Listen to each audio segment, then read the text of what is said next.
Welcome to Sacrilegious Discourse. For this is what the Sovereign Lord says. Why do you need prophets to tell people who you are and what you want? If you can justify everything that the God of the Bible has done, then you can justify any of your behavior. A lot of this mentality is trickling into what is now mainstream right-wing Christianity. I am capable of empathy greater than this God of the Bible. This is a Bible that they tell kids. This is the good Lord. This is the good book. He is fantasizing about murder, mass murder. Head over to sacrilegiousdiscourse.com right now to find out how to leave us a review or support us on Patreon.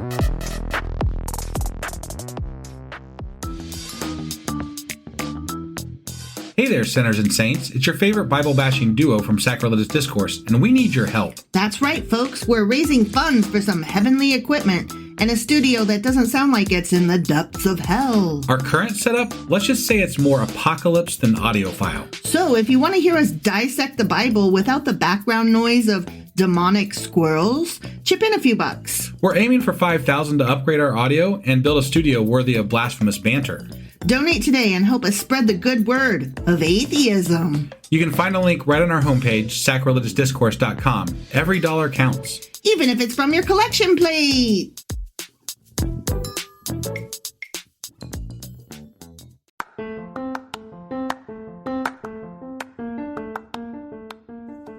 Hey you, welcome to Sacrilegious Discourse. I'm husband. I'm wife. And together we're reading the Bible.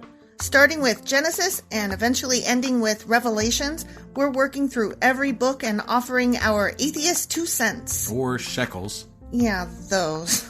We're asking questions and pointing out all the nonsense. We aren't academics or scholars. Nope. In fact, when it comes to religion, we really don't know anything at all. What we've learned so far is that God's a dick. Oh, he really is, isn't he? If you're interested in how we reached this startling conclusion, maybe start from episode 1. Otherwise, jump in anywhere. It's all good. Yep.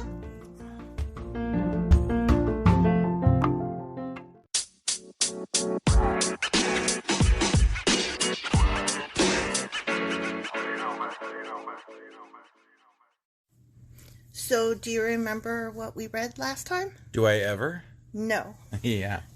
It was about dicks. Really? It was about circumcision. You guys should totally go back and check out the episode on dicks.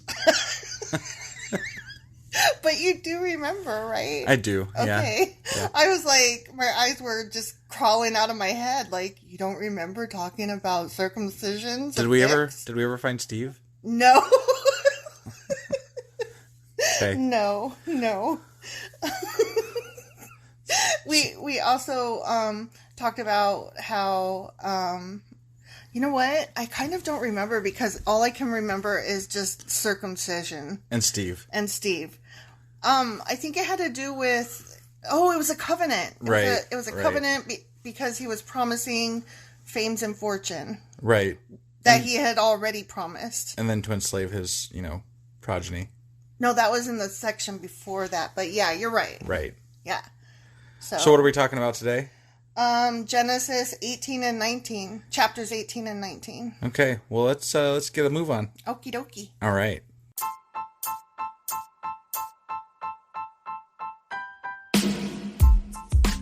Hey, wife. Yes, husband. Did you know that we are now on Patreon? Yes, because you told me, but also, no, tell me more. So we're on Patreon now. Are we? We are, and our supporters can go there and support us, and we have multiple levels all the way up to You Killed God. That sounds really drastic and escalated quickly-ish. Well, no, there's multiple levels before there, so it escalates on a sliding scale of, cheap to not cheap. Oh. But, we can definitely use any amount, so, any support is always appreciated. So what exactly is Patreon? It's a place where you can show your support for our podcast. And just our podcast? Any podcast or any performer. But, we're the ones that, you're listening to right now. So maybe you should, support us. That'd be awesome. That would be awesome. But we love you anyway. So all you got to do is go to Patreon, look up Sacrilegious Discourse. It's actually patreon.com/Sacrilegious Discourse is our actual main page there. So head on over and send us some love. Yeah.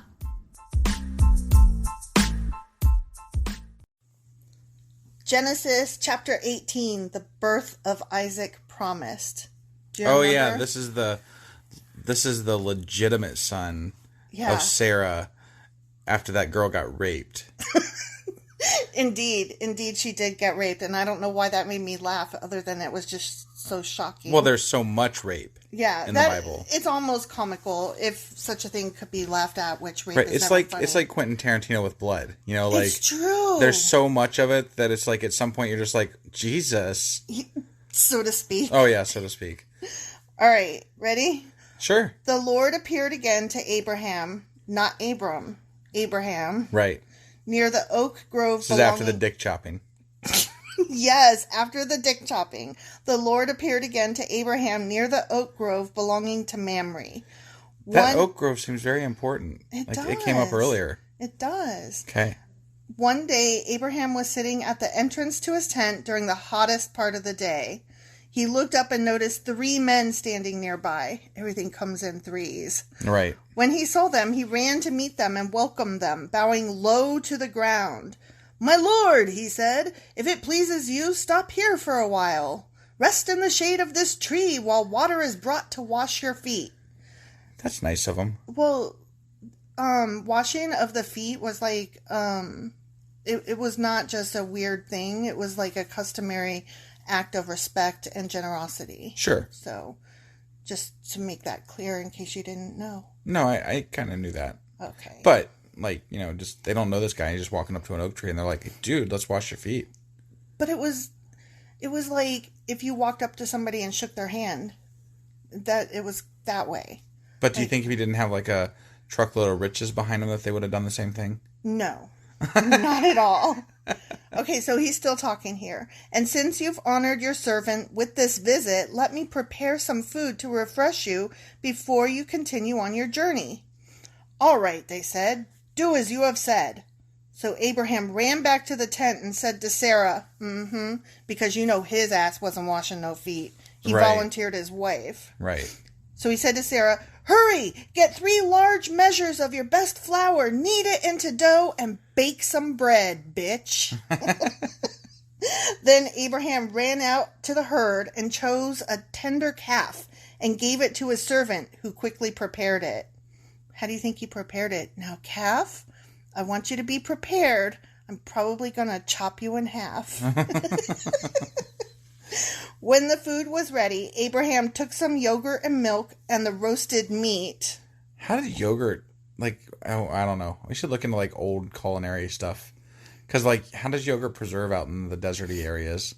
Oh, well, I mean, it's just curdled milk, so. Right. I mean, Okay. I don't know. Sure. They just ate it right quick. They didn't refrigerate it and go back for leftovers the next day. Got it. Okay, when the food was ready, he served it to the men. As they ate, Abraham waited on them in the shade of the trees. "Where is Sarah, your wife?" the visitors asked. "She's inside the tent," Abraham replied. Then one of them said, "I will return to you about this time next year, and your wife Sarah will have a son." What? Ta-dam!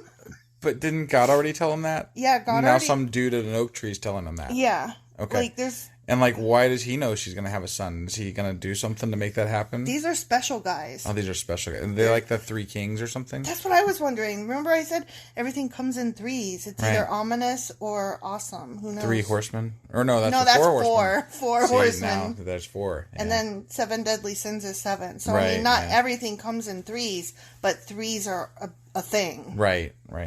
Sarah was listening to this conversation from the tent. Abraham and Sarah were both very old by this time because they were in their hundreds. Right. And Sarah was long past the age of having children. So she laughed silently to herself and said, "How could a worn-out woman like me enjoy such pleasure, especially when my master, my husband, is also so old?" Wait, master, my is the husband. pleasure having the child? I was Or wondering... the sex leading up to the child? I don't know, because it sounded like she's saying, "How could I have any of sex?"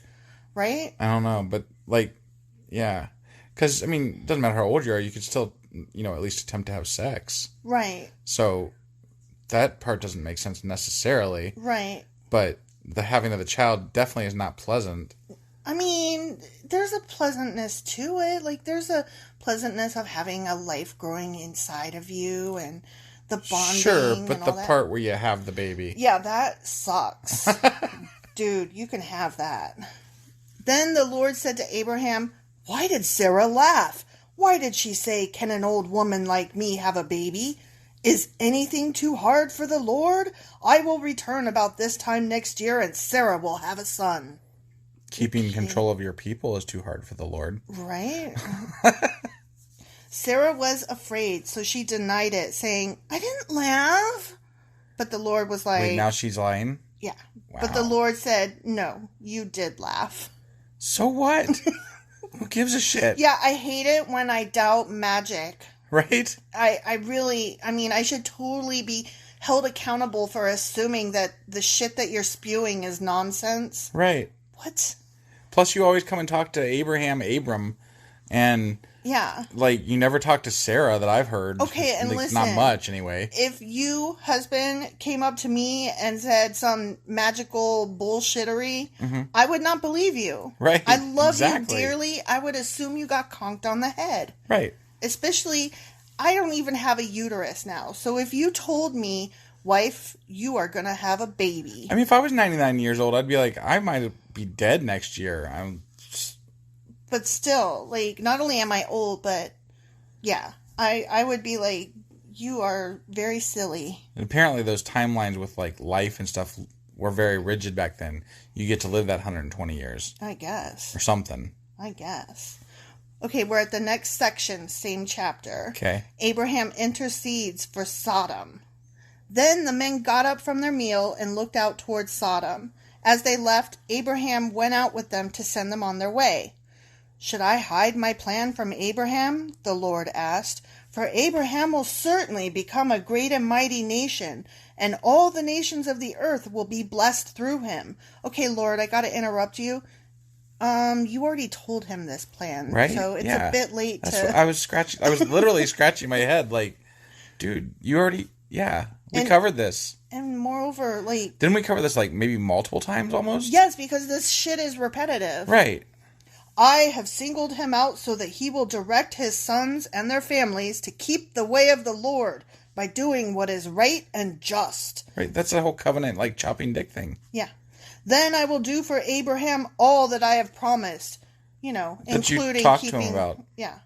Including keeping his progeny slaves for 400 years. Right. So the Lord told Abraham, "I have heard a great outcry from Sodom and Gomorrah because their sin is so flagrant.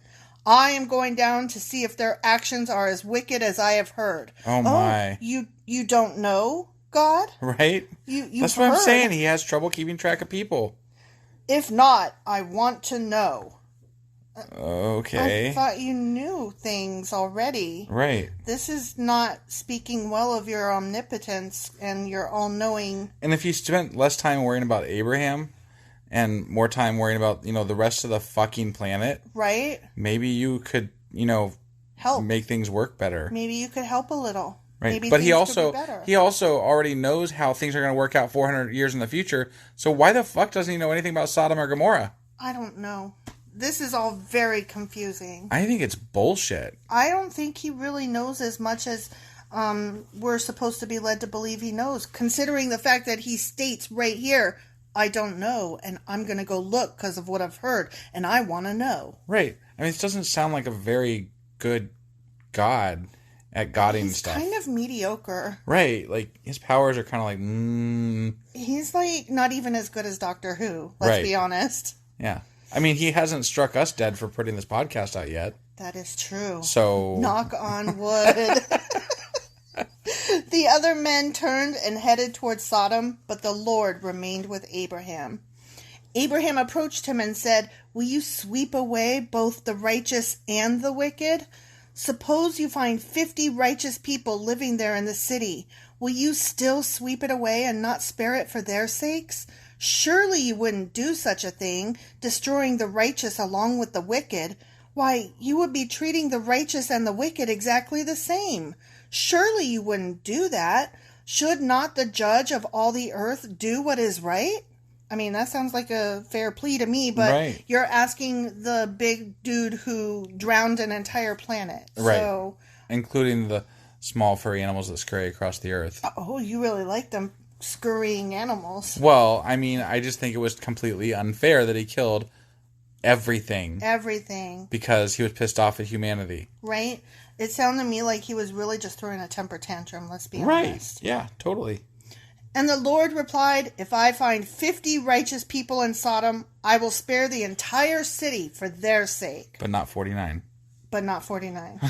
Or even one. Right. Like, sorry, one good person, Mm-hmm. but you were born in the wrong place at the wrong time, so you get to die. Fuck you. Right. Right. Nice. Then Abraham spoke again. Since I have begun, let me speak further to my Lord, even though I am but dust and ashes. Suppose there are only 45 righteous people rather than 50. Will you destroy the whole city for lack of 5? And the Lord said, I will not destroy it if I find 45 righteous people there. Now we're negotiating. I know, right? Then Abraham pressed his request further. Suppose there are only 40. And the Lord replied, I will not destroy it for the sake of the 40. Please don't be angry, my Lord, Abraham pleaded. Let me speak. Suppose only 30 righteous people are found. Come on, take bigger swings here. He's biting at everything so far. Yeah, but I mean, this is like if Abraham's the salesperson, God's buying everything he's selling. So it's true. And the Lord replied, I will not destroy it if I find 30. Is the voice and tone that I'm attributing, do you feel that it accurately reflects what's happening? Could you just get to the point, Abraham? Come on. Just say one. Then, what about one? Then Abraham said, since I have dared to speak to the Lord, let me continue. Suppose there are only 20. Oh my God, how many times are we going to do this? I'm almost at the end of the paragraph. Hold tight. All right. And the Lord replied, then I will not destroy it for the sake of the 20. Finally, Abraham said, Lord, please don't be angry with me if I speak one more time. Suppose only 10 are found there. And the Lord replied, then I will not destroy it for the sake of the 10. When the Lord had finished his conversation with Abraham, he went on his way, and Abraham returned to his tent. Why did he stop at 10? I mean, he probably figured Is out. 10 is a number that's easily sacrificed, apparently? I think he probably felt like, dude is getting really pissed off at me, and I am walking on thin ice. That's what I'm saying. Take bigger swings, dude. Just go straight to 1. I don't know. I mean, I think he did okay. I mean, he got him down from 50 to 10. Yeah. That's decent. But he took 4 bargaining chips to get there. But what I want to know is, we know what's going to happen. And so are you fucking telling me there were not 10 righteous people in that entire fucking city? Apparently not, which I call bullshit. I have to wonder because, you know, God was all talky with all these fuckers out here. Mm-hmm. And what, he didn't like show himself once to anybody in Sodom or Gomorrah? Right. And they're all just like, party! Yeah, I mean, when the cat's away, the mouse will play. I guess. Why didn't he talk to somebody?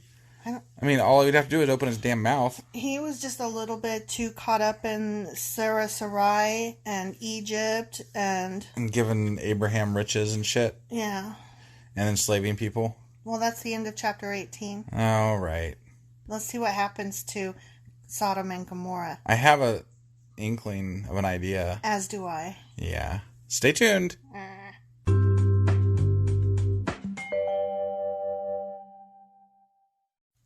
Genesis chapter 19, the destruction of Sodom and Gomorrah. That's what we knew. That's what I thought. That evening, the 2 angels came to the entrance of the city. Let me try that again. That evening, the 2 angels came to the entrance of the city of Sodom. There we go. Lot was sitting there, and when he saw them, he stood up to meet them. Lot is Abraham's nephew? Nephew, yeah. Okay, just checking. Then he welcomed them and bowed with his face to the ground. My lords, he said, come to my home to wash your feet and be my guests for the night. You may then get up early in the morning and be on your way again.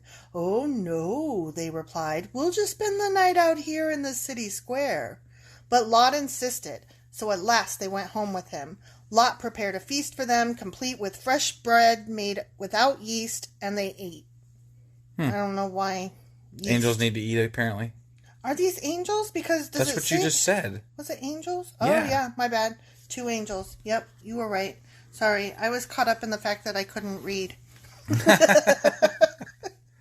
But before they retired for the night, all the men of Sodom, young and old, came from all over the city and surrounded the house. Which, I mean, there's angels there. Right. Yeah, I guess that could would go. If you heard from a bunch of people, there's a motherfucking angel over there. Right. Yeah. Wouldn't you be... I'm sure at first you would be it's like a fire in town, you know? You got to go find out what's going on. But I'm sure at first you would be like, nuh-uh. Right. But then if your mom came and was like, no, I'm for real, I saw it with my own eyeballs. Right. Then would you be like, let's go check this out, wife? Right. Yeah. They shouted to Lot, where are the men who came to spend the night with you? Bring them out to us so we can have sex with them. Whoa, that escalated quickly. I did not anticipate that, did you? No, it did not. There was just no lead up to that, apparently. Whoa. I'm sorry, I can't. Boom, let's have sex. Whoa. Y'all freaky. Right? So Lot stepped outside to talk to them, shutting the door behind him. Please, my brothers, he begged, don't do such a wicked thing. Look, I have 2 virgin daughters. Let me bring them out to you. Oh my God. And you can do with them as you wish. Holy shit. But please leave these men alone, for they are my guests and are under my protection. Oh my God. Could you even fucking imagine? What the fucking... Oh my God. No, don't rape the angels, but go ahead and rape my daughters instead. And I will even lead them to you. I will give you my daughters. They weren't there demanding sex with the virgin daughters, but they were there as soon as 2 people showed up out of the blue. Angels. Like the same night. Well, Yeah. but they said people. They said men. They said men when they came to the door. All the men shouted, oh yeah, you're right. Where are the men? Bring them out so we could have sex with them. Right, so they didn't know that they were angels. Oh, you know what? This is where all of those Christians get their anti-gay stuff. Because it's all the men showed up saying, bring the men out so we can have sex with them. Sodomy came from Sodom and Gomorrah. Yeah, so. For some reason, I didn't put it all together. Right. So he's like, no, don't have sex with the angel mans. Right. Instead, rape my daughters, because it's much, much better to have sex with girls. Would you, if you were Lot, would you even stay anywhere near this town that just shows up and randomly wants to have sex with people that show up at your house? Not just wants to, but like demands it. Right. Hell no. Like the whole fucking town showed up. Yeah. Demanding crazy. sex. Hey, new men, let's have sex. What? No. And then you have to offer your daughters to be raped. Yeah. Like, I'm like totally not okay with that in any way whatsoever. This sounds really bad, and so I could understand why God would be like, this town is fucked. Well, yeah, if that's actually what's happening, that's crazy. But it has nothing to do with men sleeping with men, just to keep the record straight. Like, I do not want anybody to think that I am anti-gay. No, it's the demanding of sex and then raping. Yeah. You know, that's... Yeah, that's just weird. You don't go up to anybody's house ever and, man or woman, say, bring out your sex tools. Oh my gosh, this is crazy. This is a demented book. I mean, who even, like, somebody had to write this. Somebody had to write this. This is ridiculous. Stand back, they shouted. This fellow came to town as an outsider, and now he's acting like our judge. We'll treat you far worse than those other men. Oh, jeez. We was gonna rape the angel guys, and we reject your offer to rape your girls, because now, asshole, we gonna rape you. Right. What the fuck? Yeah. And they lunged toward Lot to break down the door. Oh my God. I mean, why does Lot live here? Right? This is that's crazy. what I'm like. That's what I'm asking. That's why I was like, would you live anywhere near this shit? Why? But the 2 angels reached out, pulled Lot into the house, and bolted the door. Then they because that'll do it against 50 people. Right? Well, look, they're magical. Okay. Then they blinded all the men, young and old, who were at the door of the house. So they gave up trying to get inside. Do you think? But it was just men. Yeah. Just men. Yeah. Okay. All the men, young and old, who are at the door. Right, So but that's what I'm saying. Only men came to have sex and rape people. But do you think, I was going to ask, do you think that's where the adage that if you masturbate too much, you'll make yourself go blind comes from? Maybe. Oh my, this is just, I keep saying it, it's grotesque. Right, This book is weird. It is weird. This story is like, it's making me uncomfortable, quite Right. frankly, and not in a spiritual, accounting my sins and self-observation kind of way. In a, ew, all this rapey, murdery slave shit. Ugh. I bet Lot gets spared. I bet he does. Even though he's only one person. Right? And his daughters, so 3. Yeah. But not 10. No, not 10. But I bet he gets spared anyway. Because every other fucking person being only men, of course, women and children don't count as people, apparently. Right. God, this is gross and I hate it. Meanwhile, the angels questioned Lot. Do you have any other relatives here in the city? They asked. Get them out of this place. Your sons-in-law, sons, daughters, or anyone else. For we are about to destroy this city completely. We gonna blow this shit up. See, I told you he was going to spare him. Yep. The outcry against this place is so great, it has reached the Lord, and he has sent us to destroy it. What kind of outreach did they do to find the 10 people who are... I didn't see any knocking on doors going on. Right? Like, excuse me, do you know any righteous people? Right? Nope. They just judged it based on who ran to Lot's door to rape his guests. Right. Those 50 people or whatever they were. Okay, let's take a step back for a minute. Like, okay, so everybody sees Lot has new guests in his house, and we're just assuming, like, the whole town is weird. But what if it was something else? Like, what if Lot was known for throwing sex freak parties, right? And that's why they came to the door, and Lot's just playing it cool, like, I would never. No, because they were going to treat him worse. Remember, they were mad that they wouldn't let him. Well, maybe they were mad because they were like, you invite us to all your other rape parties. Why can't we come to this one? You keeping the angels to yourself? I just don't know how his daughters got away with not being raped so long. Maybe they didn't. Well, he said they were virgins. Oh, that's true. So. And he would know because I'm sure, he gets knuckle-deep up in their hymen to find out. God. So Lot rushed out to tell his daughter's fiancés, quick, get out of the city. The Lord is about to destroy it. But the young men thought he was only joking. Oh, shit. So wait. His daughters were engaged? Yeah. The virginal daughters were engaged? Apparently. Okay. I don't know, dude. I'm just reading what's here. I'm sorry, but he was going to offer to have them be raped anyway. Yeah. Mm-hmm. Okay. Don't rape the angels, rape the girls. I'm just trying to wrap my head around this. That's all. There have to be rape. That's what, I just don't understand why there so much rape. So much rape. This book is all about sex.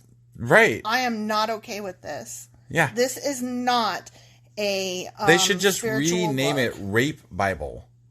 Yeah, the big book of rape. The big book of rape, yeah. Gross. At dawn the next morning, the angels became insistent. Hurry, they said to Lot. Take your wife and your 2 daughters who are here. Get out right now or you will be swept away in the destruction of the city. When Lot still hesitated, the angel seized his hand and the hands of his wife and 2 daughters and rushed them to the safety outside the city, for the Lord was merciful. When they were safely out of the city, one of the angels ordered, Run for your lives and don't look back or stop anywhere in the valley. Escape to the mountains or you will be swept away. Oh no, my lord, Lot begged. You have been so gracious to me and saved my life, and you have shown such great kindness, but I cannot go to the mountains. Disaster would catch up to me there and I would soon die. See, there is a small village nearby. Please let me go there instead. Don't you see how small it is? Then my life will be saved. Why would the mountains kill him, I wonder? I don't fucking know. Okay. I'm still caught up on rape. I mean, if God/angels are telling you to go somewhere, don't you just be like, I just go. Okay, bye, thanks. you're gonna take care of me, right? Like, we're good? I'm just gonna... Or why don't I just head towards my, uncle, Abraham? Right? I heard he's got a great deal with God. Right, yeah. All right. the angel said. "I will grant your request. I will not destroy the little village, but hurry, escape to it, for I can do nothing until you arrive there." This explains why that village was known as Zoar, which means little place. Lot reached the village just as the sun was rising over the horizon. Then the Lord rained down fire and burning sulfur from the sky on Sodom and Gomorrah. He utterly destroyed them, along with the other cities and villages of the plain, wiping out all the people and every bit of vegetation. Well, I mean, at least he didn't destroy the entire world this time. No, just 2 fucking cities full of people. Right. The half of which were women who probably couldn't even help their situation. They didn't try to find any They did not. righteous people. They did not do any polls. Right. The whole thing was bullshit. Maybe they needed Survey Monkey. They did. That was a free plug, by the way. I mean, it was something. Right. But Lot's wife, Kate, looked back as she was following behind him, and she turned into a pillar of salt. God damn it, Lot's wife. Damn. I mean, that's harsh. They said, don't look back. They said, get the fuck out, don't look back. And she looked back. Well, I knew that sucks. I knew that was coming because I knew that that's some kind of lesson, but for the life of me, I don't understand what the lesson is. Well, you blindly follow God, right? Like, God's word is God's word, and if you go against it, you're going to turn into a pillar of salt. Except for sometimes you don't. Right. Sometimes you because Abraham was able to question God. Right. And so was Noah. Right. Yeah. So you just never know, but this time... Depends on if you're the hero and you can't know until it happens. And she was a woman, too, so it seems like men have more leeway than women do. Right? Like, men get away with everything. And women just get raped. Yeah. And turned into pillars of salt. Yeah, sucks. Abraham got up early that morning and hurried out to the place where he had stood in the Lord's presence. God, it doesn't even look like Abraham. Oh, okay. All right. The uncle. The guy. Yeah. No, I just we jumped back to, okay. Yeah, and there was like no... Meanwhile, right. back at the ranch. Right. Abraham got up early that morning and hurried out to the place where he had stood in the Lord's presence. He looked out across the plain towards Sodom and Gomorrah and watched as columns of smoke rose from the cities like smoke from a furnace. But he didn't get turned into a fucking pillar of salt. Maybe he wasn't close enough. Whatever. Otherwise, they might have given him direction not to look that way. Whatever. Yeah, I don't know. It's a man's world. But God had listened to Abraham's request and kept Lot safe, removing him from the disaster that engulfed the cities on the plain. Okay, now we're going back to Lot. Okay. Afterward, Lot left Zoar because he was afraid of the people there, as well he should be. Were they trying to rape people too? Right, and he went to live in a cave in the mountains with his only 2 daughters. Wait, so he still went to the fucking mountains? Yeah. Okay. And it doesn't even look like he cried about his wife being gone. Right. Like, oh, well, stupid bitch.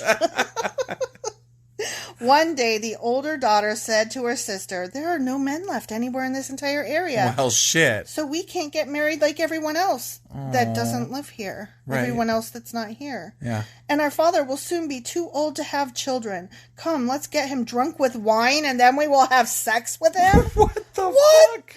What the fuck? This escalated quickly again. Holy shit, I did not see that coming. The everlasting hell. I can't do this. Jesus Christ. That way we will preserve our family line through our father. Oh my God. This is fucking disgusting. This book is disturbing. Yeah. Like, it's really, really fucking disturbing. So that night they got him. Oh no. Is this going to happen? I don't know. Oh no. Oh, my stomach hurts. So that night they got him drunk with wine, and the older daughter went in and had intercourse with her father. Oh, why? Oh, I didn't know that was going to happen. Did you know that? No, I don't think they cover this one in Bible school. This is not okay. Oh. He was unaware of her lying down or getting up again. That's rape. He was unaware. Yeah. Because they got him drunk. Right. And then rode the pony. Yeah. The next morning, the older daughter said to her younger sister, I had sex with our father last night. Let's get him drunk with wine again tonight, and you go in and have sex with him. That way, we will preserve our family line to our father. Oh my gosh. This is gross. It really is. So that night, they got him drunk with wine again, and the younger daughter went in and had intercourse with him. As before, he was unaware of her lying down or getting up again. As a result, both of Lot's daughters became pregnant by their own fucking father. Oh my God. When the older daughter gave birth to a son, she named him Moab. He became the ancestor of the nation we now known as the Moabites. When the younger sister gave birth to a son, she named him Ben-Ami. He became the ancestor of the nation now known as the Ammonites. That was gross. So, no issues with this. Like, God's okay with this? Because, like, they're fathers of nations. I guess. Okay. This is not sitting well with me. This Right. book is That horrible. just took a... I mean, before it was, like, funny, even though there was kind of, like...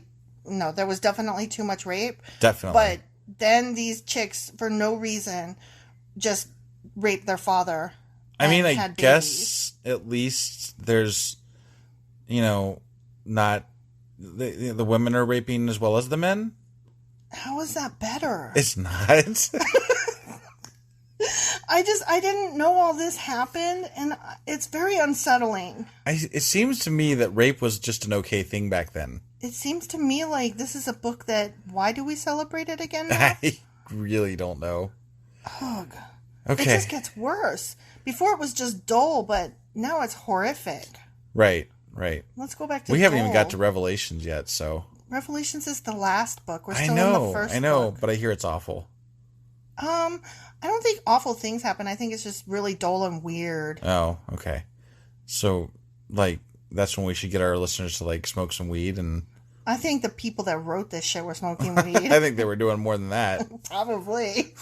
Probably raping people, too. God, so gross. All right. That's the end of the chapter. Yeah, we'll see you guys, let's see. Thursday. Yeah, Thursday. All right. Bye. Bye.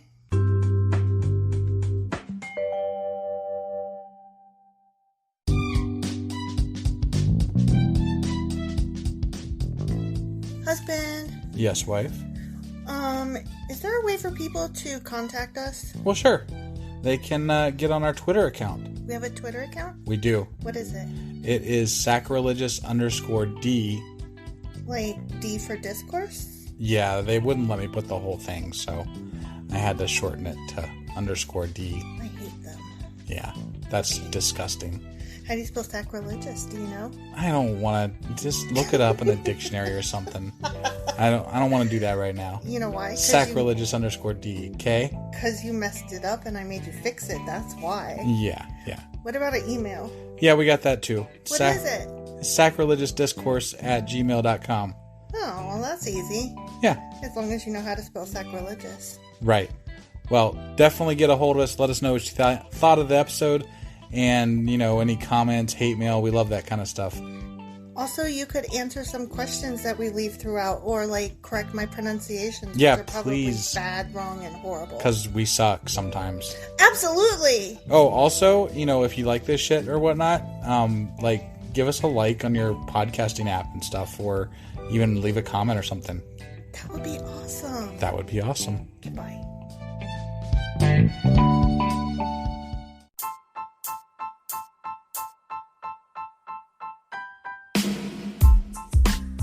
Hey, wife, I guess that's the end? But husband, that's just sad. It doesn't have to be. We are on lots of social media platforms like Twitter. Our handle there is sacrilegious_D. For D's nuts. Oh my god. Stop doing that. Anyway, we're also on Facebook, Instagram, and Pinterest. There's a link to all of our social media sites at our website. Ooh, we have a website? Yeah, it's sacrilegiousdiscourse.com, where you can also find a link to our merch shop. We have a merch shop? Yep, we have podcast-themed clothing, mugs, notebooks, and more, as well as an atheist and science-themed products.